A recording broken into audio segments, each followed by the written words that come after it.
மயில, ஏன் இவ்ளோ சீரியஸா யோசிக்கிற? இங்க பாரு, இந்த திட்டத்துக்கு பேரு ஆபரேஷன் ஐபிஎஸ். யாருமே மாட்டிக்காம யாருக்கும் எந்த பிரச்சனையும் வராம தான் நாங்க இந்த ஆபரேஷனை முடிக்க போறோம்.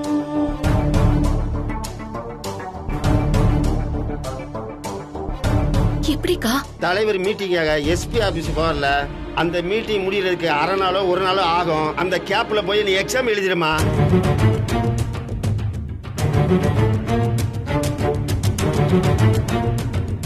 சார் எஸ்பி ஆபீஸ் போயிட்டாலும் பரமன் சார் நம்ம கூட தானே இருப்பாரு. நான் ஸ்பாட்ல இல்லங்கிறது அவருக்கு தெரிஞ்சிடாதா? அவரு சார் கிட்ட போட்டு கொடுத்துட மாட்டாரா? பரமன் சார நாங்க சமாளிச்சுக்கிறோமா? இல்ல, நீ அங்க இருக்கிற மாதிரியே நாங்க மெயின்டைன் பண்ணிக்கிறோம். நீ எம்எல்ஏ வீட்ல இல்ல, எக்ஸாம் எழுத போயிட்டேன்ற விஷயம் சாரோட காதுக்கு போகவே போகாது. இது எப்படி சாத்தியம்னு எனக்கு புரியலக்கா. ஒரே குழப்பமா இருக்க. நீ தேவையில்லாம மனச போட்டு குழப்பிக்காத மயிலு. திட்டம் போடுறது, அதை செயல்படுத்துறது எல்லாம் எங்க வேலை. உன் வேலை நாளைக்கு எக்ஸாமுக்கு நல்லா தயாராகிறது மட்டும்தான். மத்ததெல்லாம் நாங்க பாத்துக்கிறோம். நாங்க சொல்ற பிளான் படி நீ நடந்துக்கிட்டா மட்டும் போதும். சாருக்கு தெரியாம உன்னை எக்ஸாமுக்கு அனுப்பி வைக்க வேண்டியது எங்க பொறுப்பு. இது நாங்க உனக்கு கொடுக்கிற உத்தரவாதம்.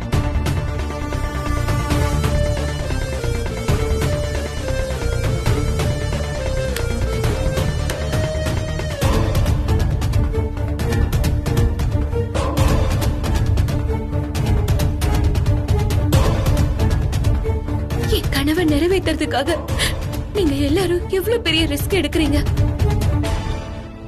என்ன பொறுத்த வரைக்கும் இது ரொம்ப பெரிய உதவி. இதுக்கு நன்றிங்கிற ஒத்த வார்த்தை போதாது. ஏய், என்ன மயிலு, என்ன இதெல்லாம்? கைய இருக்கு. மயிலே, இது அழுக வேண்டிய நேரம் இல்ல, தைரியமா இருக்க வேண்டிய நேரம். நாளைக்கு எக்ஸாம் எழுதுற, பாஸ் பண்ற, ஐபிஎஸ் ஆகுற. தலைவர் உன்னை பார்த்து சல்யூட் அடிக்கணும். ஓகே? ஓகே.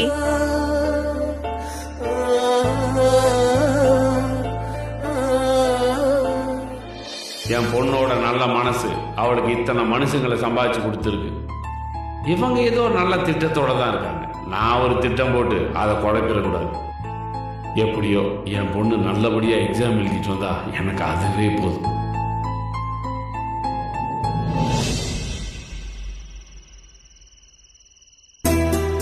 ஓகே சார், நான் இங்கே வெயிட் பண்றேன், நீங்க வாங்க.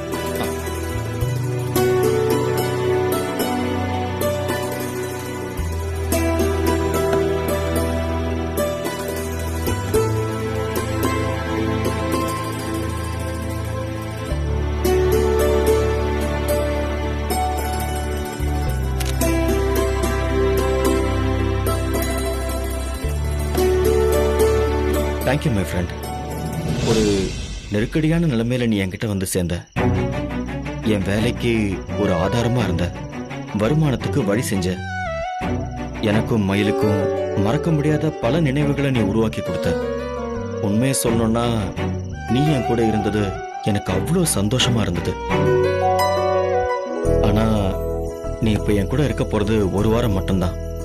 நான் ஒரு புது வேலையில சேர போறேன். என் படிப்புக்கேற்ற வேலைக்கு போனாதான் வாழ்க்கையில அடுத்த கட்டத்துக்கு போக முடியும்னு என் மயில சொல்லிட்டா. சோ உன்னை பிரிய வேண்டிய நேரம் வந்துருச்சு. இவ்வளவு நாளா எனக்கு சப்போர்ட்டிவா இருந்ததுக்கு ரொம்ப ரொம்ப thanks. Good bye my friend. ஏ, வண்டியை நிறுத்தியா?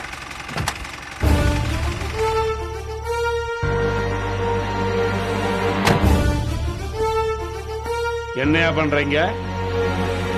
சவாரிக்காக வெயிட் பண்ணிட்டு இருக்கேன் சார். தம்பி, உங்ககிட்ட ரொம்ப நாளா ஒரு விஷயத்தை பத்தி பேசணும்னு இருக்கேன். மயிலுக்கும் உனக்கும் என்ன உறவு? வெறும் ஃப்ரெண்ட்ஷிப் தானா, இல்ல அதுக்கு மேல? சார், அதெல்லாம் எங்க பர்சனல் விஷயம் சார். அத பத்தில நீங்க விசாரிக்கிறீங்க? தம்பி, ஏன் அது கோவிச்சுக்கிற? ஃப்ரெண்டோ காதலியோ நீங்க எப்படி வேணா இருந்துட்டு போங்க. உரிமையா ஒரு அட்வைஸ் பண்ணுமே நீ அவளுக்கு. அவ ரொம்ப நாளாவே லட்சியம் வைராக்கியம் பேசிக்கிட்டே இருக்கா. அதுதான் வாழ்க்கைன்னு அவளா தீர்மானம் பண்ணி அது பின்னாடியே ஓடிக்கிட்டு இருக்கா. வர்ற 23ஆம் தேதி கூட ஏதோ ஒரு எக்ஸாம் இருக்காமே, அத லீவு போட்டாச்சு எழுதிய தீர்வுன்னு அடம் பிடிக்கிறான். நான் சொல்ற டியூட்டிக்கு வரமாட்டேன்னு வேற எங்கிட்டயே எதிர்த்து பேசுறா. என் கண்ட்ரோல்ல இருக்கிற ஸ்டேஷன்ல எனக்கும் கீழே வேலை செய்யற ஒரு ஸ்டாஃப் நான் சொல்றத கேட்கணுமே தவிர அவ இஷ்டத்துக்கு ஆடக்கூடாது. அவ தலைகீழான்னு தண்ணி குடிச்சாலும் அந்த எக்ஸாம் எழுத முடியாது. எழுதவன் நான் விட மாட்டேன். சார், ஐபிஎஸ் எக்ஸாம் எழுதி ஆபீசர் ஆகணுங்கிறது அவளோட ரொம்ப வருஷ கனவு. வாழ்க்கையில முன்னேறணுங்கிறதுக்காக அவ ஒரு எய்மை வச்சுக்கிட்டு ஓடிட்டு இருக்கா சார். சார், இதெல்லாம் அவளோட தனிப்பட்ட விஷயம். அதுல என்ன சார் உங்களுக்கு பிரச்சனை? அதையே நீங்க தடுக்கணும்னு நினைக்கிறீங்க? என்ன அவளை வாழ்த்தி வழி அனுப்பணும்னு சொல்றியா? அவ எனக்கும் கீழே வேலை செய்யற ஒரு சாதாரண கான்ஸ்டபிள். இன்னைக்கு எனக்கு சல்யூட் அடிக்கிறவ நாளைக்கு ஆபீசர் ஆகி ஏன் முன்னாடி வந்து நின்னா அவளுக்கு நான் சல்யூட் அடிக்கணுமா? அதையெல்லாம் என்னால பாத்துக்கிட்டு இருக்க முடியாது, அதை என்னால ஏத்துக்கவும் முடியாது. அதனாலதான் உன்னை எந்த காரணத்தை கொண்டு எக்ஸாம் எழுத விட மாட்டேன்னு அவகிட்ட சவால் விட்டு வந்திருக்கேன். அதையும் மீறி அவ இந்த எக்ஸாம் எழுதிய தீர்வுன்னு அடம் முடிச்சிட்டு இருக்கா. வேற அவ ஆசை கண்டிப்பா நிறைவேறாது. ரொம்ப எதிர்பார்த்து ஏமாறதை விட இப்பவே அவ மைண்ட தயார்படுத்திக்கிறது நல்லது. அதனால நீ என்ன பண்றன்னா பார்த்து பக்குவமா பேசிரு. நீ ஃப்ரெண்ட்லியா பேசுவியோ இல்ல லவரா பேசுவியோ அதெல்லாம் உங்க விருப்பம். அந்த எக்ஸாம் எழுதணுங்கிற ஆசையை விட்டு அது நடக்கவே நடக்காதுன்னு அவளுக்கு தெளிவா புரிய வை. இல்லனா அவ மனசுதான் ரொம்ப வருத்தப்படும். ஓகே சார், நான் கண்டிப்பா மயில் கிட்ட பேசுறேன். ஆனா ஆசையை விட்டுருன்னு பேச மாட்டேன். நீ கண்டிப்பா எக்ஸாம் எழுதணும்னு சொல்லுவேன். உன் வைராகியத்துல இன்னும் ஸ்ட்ராங்கா இரு, நான் ஜெயிக்க வைக்கிறேன்னு சொல்லுவேன். என்ன தம்பி, நீயும் என்கிட்ட சவால் விடுறியா? அப்படியே வச்சுக்கோங்க சார். மயில் இந்த எக்ஸாம நிச்சயமா எழுதுவா. அதுக்காக நான் எல்லா வகையிலயும் அவளுக்கு சப்போர்ட் பண்ணுவேன். உன் சப்போர்ட் இல்ல தம்பி, உன்னை படைச்ச ஆண்டவனோட சப்போர்ட்டே வந்தாலும் சரி, மயில் இந்த வருஷம் அந்த எக்ஸாம் எழுத மாட்டான். ஓ, உனக்கு அவ மேல அக்கறையும் பாசமும் இருக்கிறது உண்மைனா நீ சொல்றத சாட்சி காட்டன் பாப்போம்.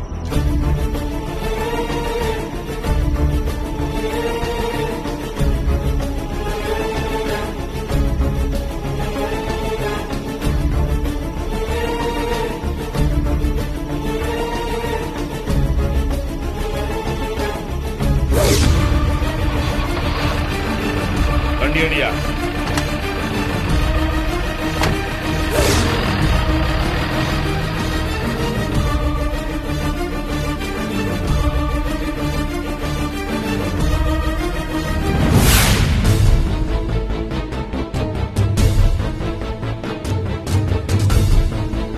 அந்த இன்ஸ்பெக்டருக்கு என் மேல என்ன பகைன்னு எனக்கு புரியலக்கா.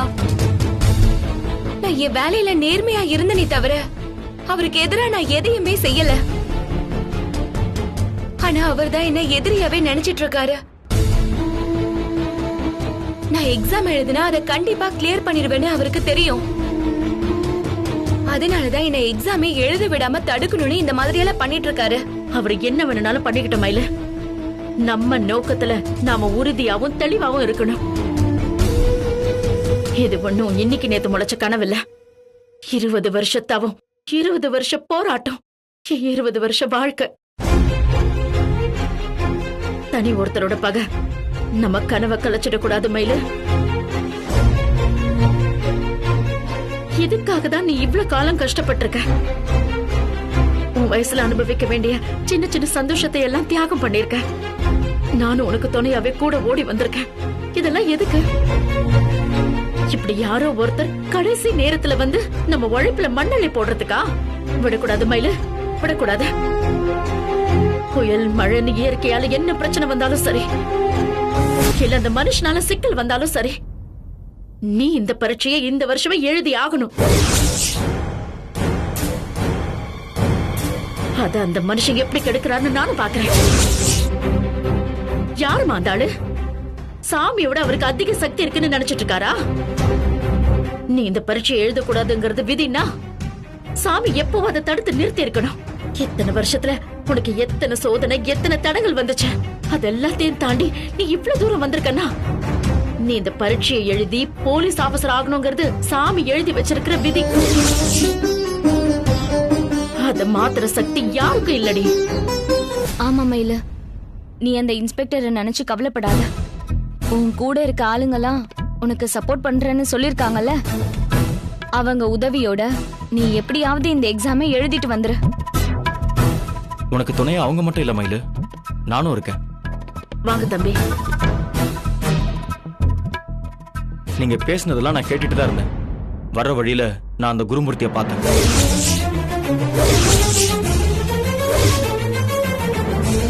மயில் நாளைக்கு எக்ஸாம் எழுத போக மாட்டா, என்ன மீறி அவ எப்படி எக்ஸாம் எழுத போறான்னு நானும் பாக்குறேன்னு சொல்லி அவர் என்கிட்டயே சவால் விடுறாரு. நானும் சும்மா என்ன சீன்றதுக்காக தான் அவர் இந்த மாதிரிலாம் பேசுறாருன்னு நினைச்சேன். ஆனா அவர் இந்த விஷயத்துல எவ்வளவு சீரியஸா இருக்காருன்னு சொல்லி எனக்கு இப்பதான் தெரியுது.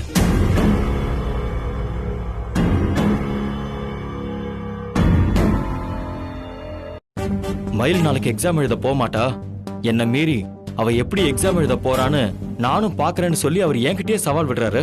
அவர் என்கிட்டயுமே இப்படிதான் சார் சவால் விட்டுருக்காரு. அதுல ஜெயிக்கிறதுக்காக அவரு எந்த எல்லைக்கு வேணாலும் போவாரு. ஒரே ஒருத்தர் உனக்கு எதிரா இருக்கிறத பத்தி நீ ஏன் கவலைப்படுற மயிலு? ஸ்டேஷன்ல இத்தனை பேர் உனக்கு ஆதரவா இருக்காங்க, அத நினைச்சு நீ சந்தோஷப்படணும்.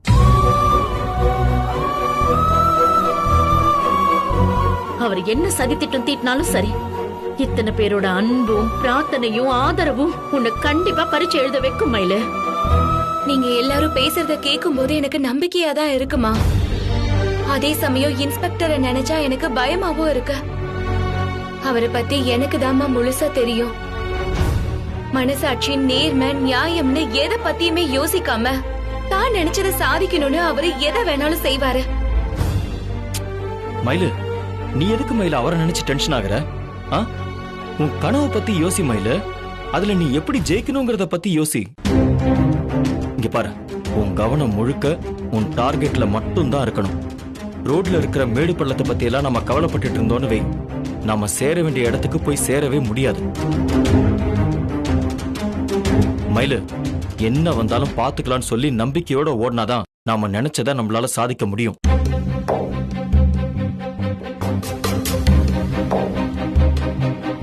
நேத்து வரைக்கும் நான் அந்த நம்பிக்கையில தான் இருந்தேன் சார். ஆனா ஒரு முக்கியமான டியூட்டியை கொடுத்து சார் என்ன நகர கூட முடியாம பண்ணிட்டாரே. மயிலு, மேன் ப்ரொபோசஸ் காட் டிஸ்போசஸ்னு ஒரு பழமொழி இருக்கே, அதை கேள்விப்பட்டது இல்லையா? ஏற்காடுல இருந்தப்போ நீ ஸ்காலர்ஷிப்காக ஒரு எக்ஸாம் எழுத போனல, உன்னை அந்த இடத்துக்கே போக விடாம எத்தனை பேர் அன்னைக்கு தடுத்தாங்க. அது எல்லாத்தையுமே தாண்டி அந்த எக்ஸாம் நீ எழுதினல்ல மயிலு. இப்ப அகாடமில எக்ஸாம் நடந்தப்ப கூட இன்ஸ்பெக்டர் உனக்கு டியூட்டியை கொடுத்து உட்கார வச்சிட்டார்ல மயிலு. ஆனா நீ ஸ்பெஷல் பெர்மிஷன் கேட்டு அதை எழுதிட்டல்ல. இல்ல அக்கா, இங்க அந்த மாதிரி எல்லாம் ஸ்பெஷல் பெர்மிஷன் எக்ஸாம் எழுத கொடுக்க மாட்டாங்கக்கா. இந்த வருஷம் மிஸ் ஆயிடுச்சுன்னா அவ்வளவுதான், திரும்ப அடுத்த வருஷம் தான் எழுத முடியும். நான் இப்ப ஐபிஎஸ் ஆகிறது மட்டும் முக்கியம் இல்லக்கா, அதை இந்த வருஷமே சாதிச்சு காட்டணும். அது நடக்காம போயிடுமோன்னு தான்க்கா எனக்கு இப்ப கவலையா இருக்கு. மயிலு, அந்த பயமே உனக்கு வேண்டாம் மயிலு. எக்ஸாம் எழுத முடியுமா முடியாதாங்கிற குழப்பமே உனக்கு வேண்டாம். இங்க பாரு, நீ கண்டிப்பா நாளைக்கு எக்ஸாம் எழுதுற, அதுக்கு நான் கேரண்டி.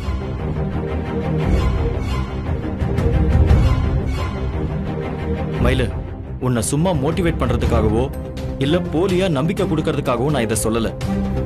உன் ஸ்டேஷன்ல இருக்கிறவங்க ஒத்துழைச்சாங்கன்னா நாம குருமூர்த்தி கண்ணுல மண்ணை தூவிட்டு நீ எக்ஸாம் எழுதிட்டு வந்துடலாம். அதுக்கு என்கிட்ட ஒரு சூப்பர் பிளான் இருக்கு.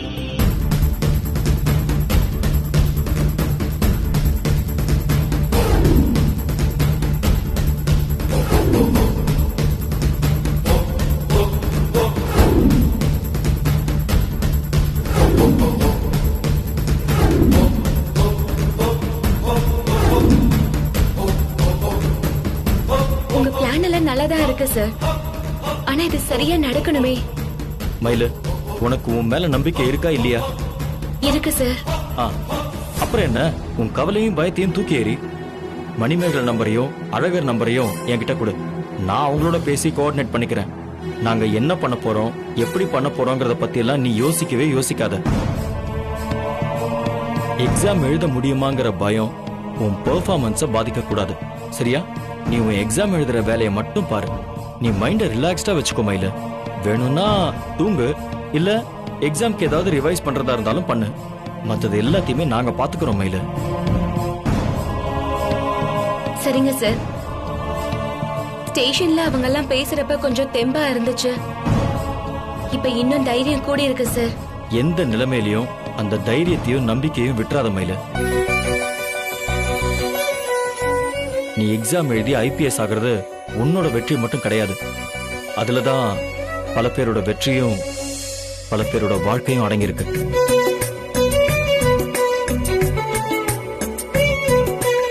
நீ அதை மனசுல வச்சுக்கிட்டு உன் எக்ஸாம் அட்டன் பண்ணு. மத்த எல்லாமே நல்லபடியா நடக்கும் மயில.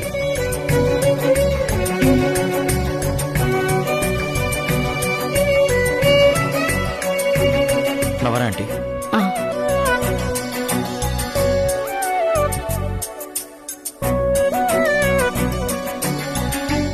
பயப்படாதம்மா.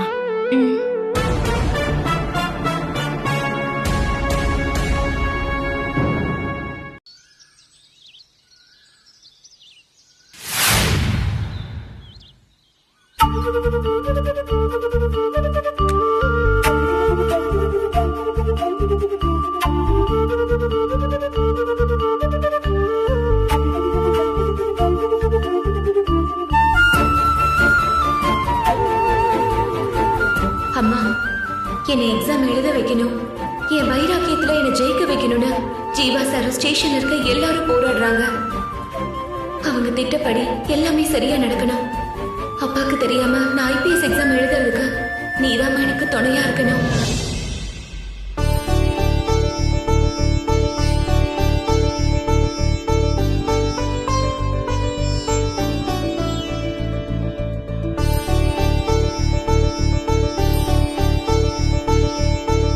மயில,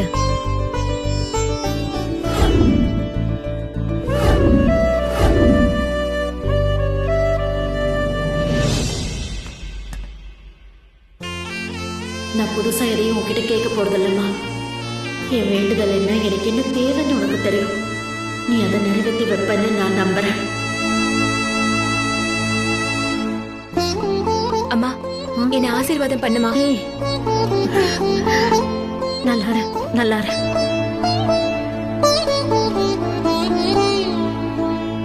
மயில, IPSங்கிற ஒத்த கனவை வச்சுக்கிட்டு நாம இத்தனை வருஷம் போராடினது பெரிய விஷயம் இல்ல. அதோட பலன் என்னங்கறத முடிவு பண்ற நாள் இது. இந்த வைராகியத்துல நாம ஜெயிக்க போறோமா இல்லையாங்கிறத இன்னைக்கு நீ எழுத போற பரீட்சையில தான் இருக்கு. அத மனசுல வச்சுக்கிட்டு நல்லபடியா எழுது மயில. சரிம்மா. இந்த கனவுக்காக நாம இவ்வளவு கஷ்டப்பட்டோம், தியாகம் பண்ணோம்னு நாம வேணா ரொம்ப பெருசா சொல்லிக்கலாம். ஆனா சுத்தி இருக்கிறவங்க அதை எதையுமே மதிக்க மாட்டாங்கம்மா. முடிவு என்னங்கிறது மட்டும்தான் அவங்களுக்கு முக்கியம். நாம ஜெயிச்சோம்னா கொண்டாடுவாங்க. முடிவு வேற மாதிரி இருந்தா கை கொட்டி சிரிக்க ஆரம்பிச்சிருவாங்க. நம்மள பார்த்து யாரும் சிரிக்கிற மாதிரி ஆயிடக்கூடாது மயில. ஏற்காடுல என்னெல்லாம் நடந்துச்சுன்னு உனக்கே தெரியும்ல. உன்னை பெரிய போலீஸ் ஆபீசர் ஆக்கணும்னதும் பல பேர் என்ன பைத்தியக்காரி மாதிரி பார்த்தாங்க. 2 காலும் இல்லாதவ கூரை மேல ஏறி கோழி பிடிக்க ஆசைப்படுறாளான்னு என் முகத்தை பார்த்து நேராவே கிண்டல் பண்ணாங்க. இது எதுவுமே நடக்காது, உன் பொண்ண ஏதாவது தோட்ட வேலைக்கு அனுப்பி வைன்னு என் மனசை நோகடிக்கிற மாதிரி எல்லாருமே பேசினாங்க. நான் உங்க யாருக்குமே பதில் சொல்லல மயில. என் பொண்ணு நான் நினைச்சதை சாதிச்சு காட்டுவான்னு அது எல்லாத்தையுமே பொறுத்துக்கிட்டமா. உன் மூலமாதான் அவங்க எல்லாருக்கும் பதில் சொல்லணும்னு நான் காத்துக்கிட்டு இருந்தேன். நாம அவங்க எல்லாருக்கும் பதில் சொல்ற நாள் வந்துருச்சு மயில. நடக்காது முடியாதுன்னு சொன்னவங்க வாயெல்லாம் அடைக்கிற மாதிரி நீ ஜெயிச்சு காட்டணும். கோமதி கடைசி வரைக்கும் போராடி அவ வைராக்கியத்துல ஜெயிச்சிட்டான்னு எல்லாரும் பேசணும். நீ பேச வைக்கணும்.